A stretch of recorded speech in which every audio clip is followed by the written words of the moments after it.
Alors, je vous présente un résumé sur l'équilibre d'un solide soumis à trois forces.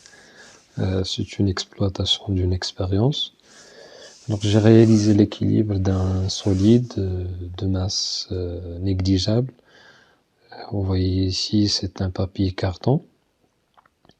Alors, puisque sa masse est très faible, alors le poids de ce papier est négligeable devant les forces exercées par les masses marquées, suspendues par les trois fils.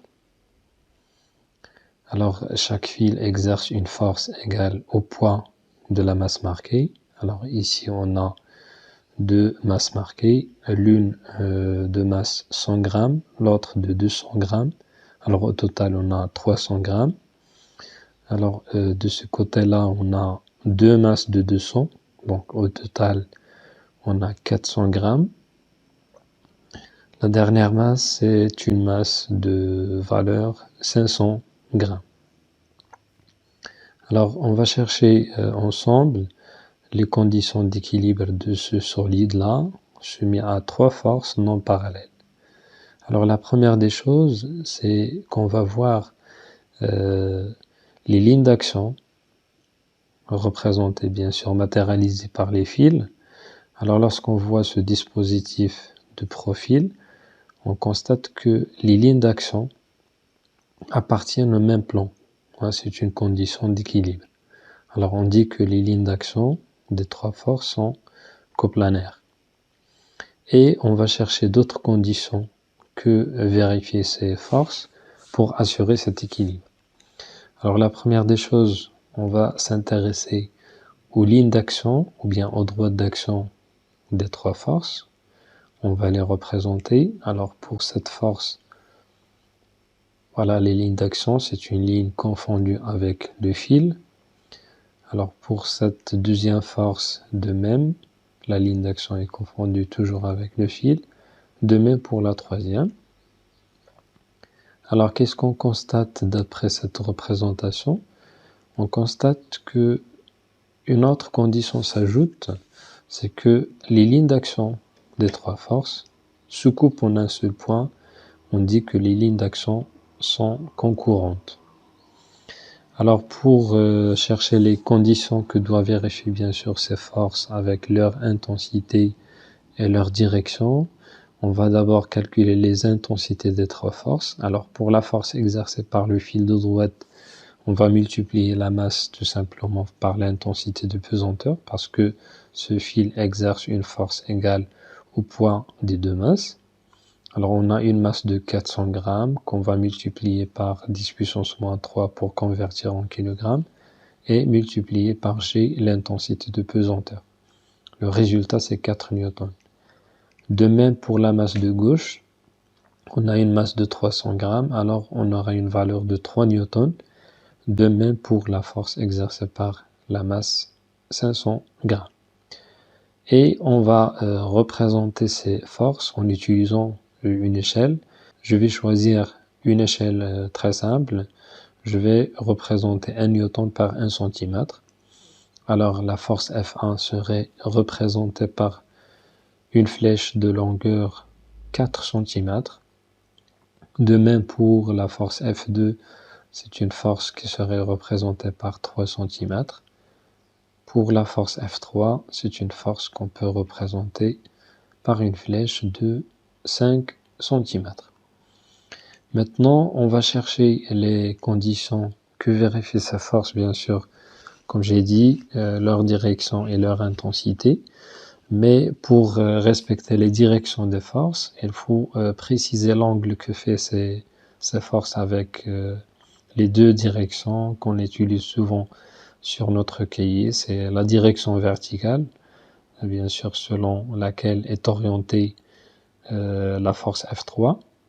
Et on va tracer une autre direction horizontale par cette règle et repérer les angles que fait ces forces avec cette direction horizontale. Alors on constate que la force F1 fait un angle de 53 degrés par rapport à l'horizontale.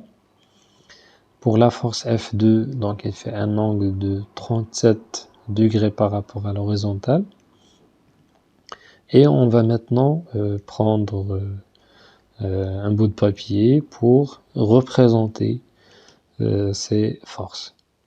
Alors je commence par la force la plus simple, c'est la force F3 parce que c'est une force verticale.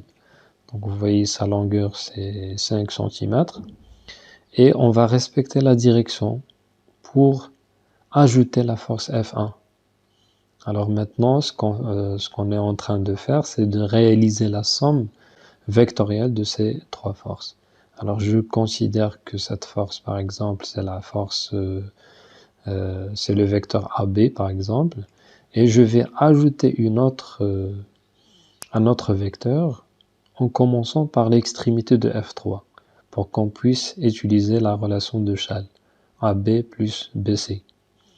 Alors on a respecté bien sûr la direction de F1, on a respecté aussi l'intensité. Alors on a une intensité de 4 newtons, on l'a représentée par une flèche de longueur 4 cm. De même pour la force F2, on va respecter l'angle 37 degrés et bien sûr l'intensité 3 newtons est représentée par 3 cm. Alors qu'est-ce qu'on constate d'après cette représentation? On constate que cette figure-là, appelée polygone des forces, la somme des forces extérieures exercées sur ce solide, alors ce polygone est fermé.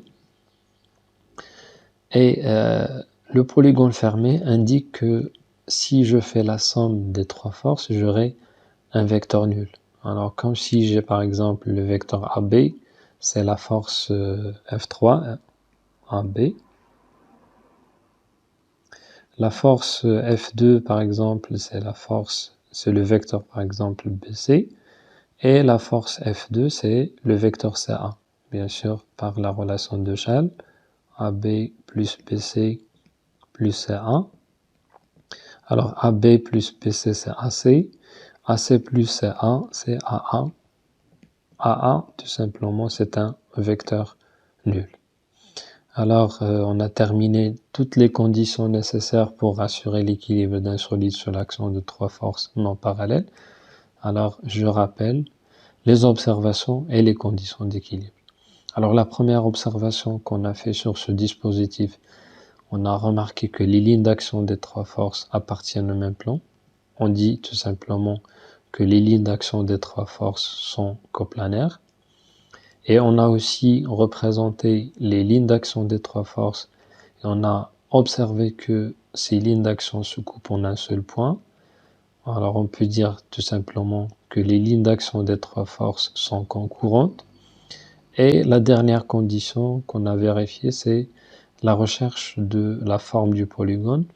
Alors le polygone des forces est fermé, ce qui se traduit par une somme vectorielle des forces nulle.